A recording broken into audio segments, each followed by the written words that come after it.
Welcome back to Horizon Resonance. It's great to see you again. And as always, I wish you an enjoyable watch. And for those tuning in over dinner, a good appetite. Need for Speed once ruled the streets. It was the name every gamer knew, a franchise that defined car culture for an entire generation. But today, the crown belongs to someone else. Forza Horizon is now the king of open world racing. It delivers freedom, beauty, and adrenaline in a way Need for Speed hasn't managed in years. So, how did this happen? Why did Forza Horizon become more popular than Need for Speed? And what does this say about the future of racing games? Let's dive in. The Golden Age of Need for Speed. In the late 1990s and 2000s, Need for Speed was unstoppable. Underground, most wanted, carbon. These weren't just games, they were cultural moments. They brought the underground car scene into our living rooms. Neon lights, night races, police chases, and soundtracks that defined an era.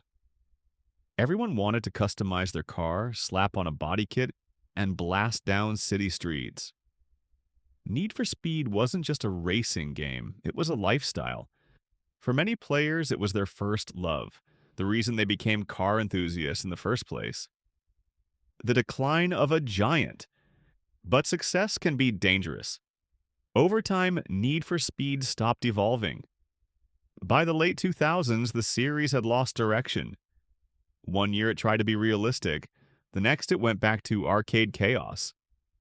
Police chases felt recycled, customization was cut and added back inconsistently, and the soul of the franchise, that rebellious underground culture, faded.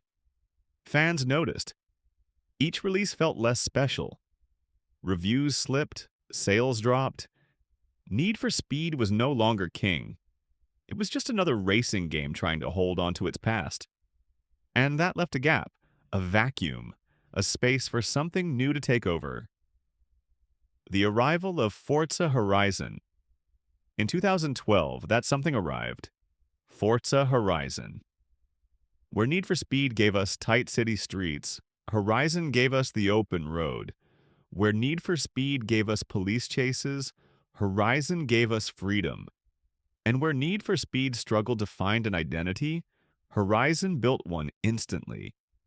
The Horizon Festival was the perfect idea. It wasn't just about racing, it was about celebration. Music, cars, and exploration all blended into one.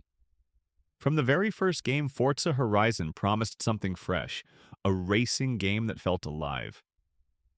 What makes Forza Horizon different? So what exactly makes Forza Horizon so special? Freedom. You're not trapped on tracks or locked into scripted missions. You can drive anywhere, across fields, through forests, up mountains, and into cities. It's not just racing, it's exploration. Worlds that feel alive. From Colorado to Australia, from Britain to Mexico, every Horizon map feels like a living postcard. Dynamic weather, changing seasons, and stunning details make every drive unique. Cars. Forza Horizon doesn't just give you supercars. It gives you everything. Rally machines, classics, off-road trucks, hypercars, and even silly experiments like Lego cars. And the handling hits the sweet spot. More realistic than arcade racers, but more fun than strict simulators. Community. Horizon thrives on online events, challenges, and seasonal content. Players feel like part of something bigger. Not just a race, but a global festival. This combination is what Need for Speed never managed to capture. Why Forza Horizon beat Need for Speed? So let's break it down. Why did Horizon take the crown? Consistency. Forza Horizon releases have been reliable, polished, and well supported. Each new game builds on the last. Players know what to expect, and it delivers. Innovation. Dynamic seasons, shared online worlds, expansive maps. Horizon keeps adding features that feel meaningful, not gimmicky. Tone. While Need for Speed held onto its rebellious street vibe, Horizon created something lighter and more joyful. It feels like a festival, a celebration of cars, music, and freedom. Community first design. Weekly challenges, live events, and expansions keep players coming back. Need for Speed tried, but updates often felt shallow. In short, Horizon gave players the game they didn't know they wanted, and once they tasted that freedom, going back to NFS felt restrictive. The cultural shift. There's also a deeper reason Horizon overtook NFS. Culture itself changed. In the 2000s, car culture was about rebellion. Underground racing, neon lights, fast and furious energy. That's why NFS worked so well. But by the 2000s, the vibe was different. Car culture wasn't just about breaking rules, it was about celebrating machines, exploring beautiful places, and connecting online. Forza Horizon tapped into that shift perfectly. It felt modern. It felt global. It felt like the future. Need for Speed, on the other hand, kept trying to recreate its past, and nostalgia alone wasn't enough. Can Need for Speed come back? The story isn't over.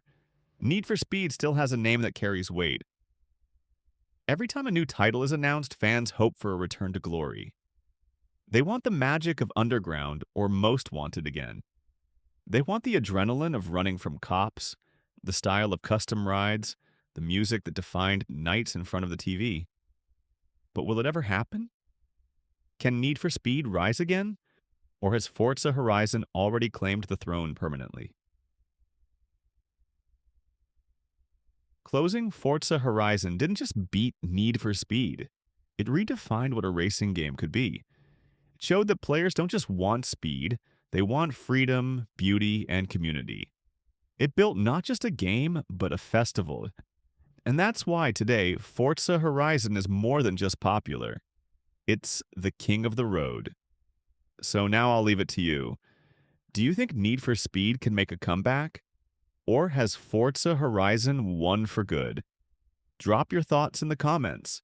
I'll feature the best ones in the next episode. And if you enjoyed this story, hit like, subscribe, and ring the bell for more daily stories where gaming meets cars, culture, and legend. This is Horizon Resonance. And this was the story of why Forza Horizon became more popular than Need for Speed.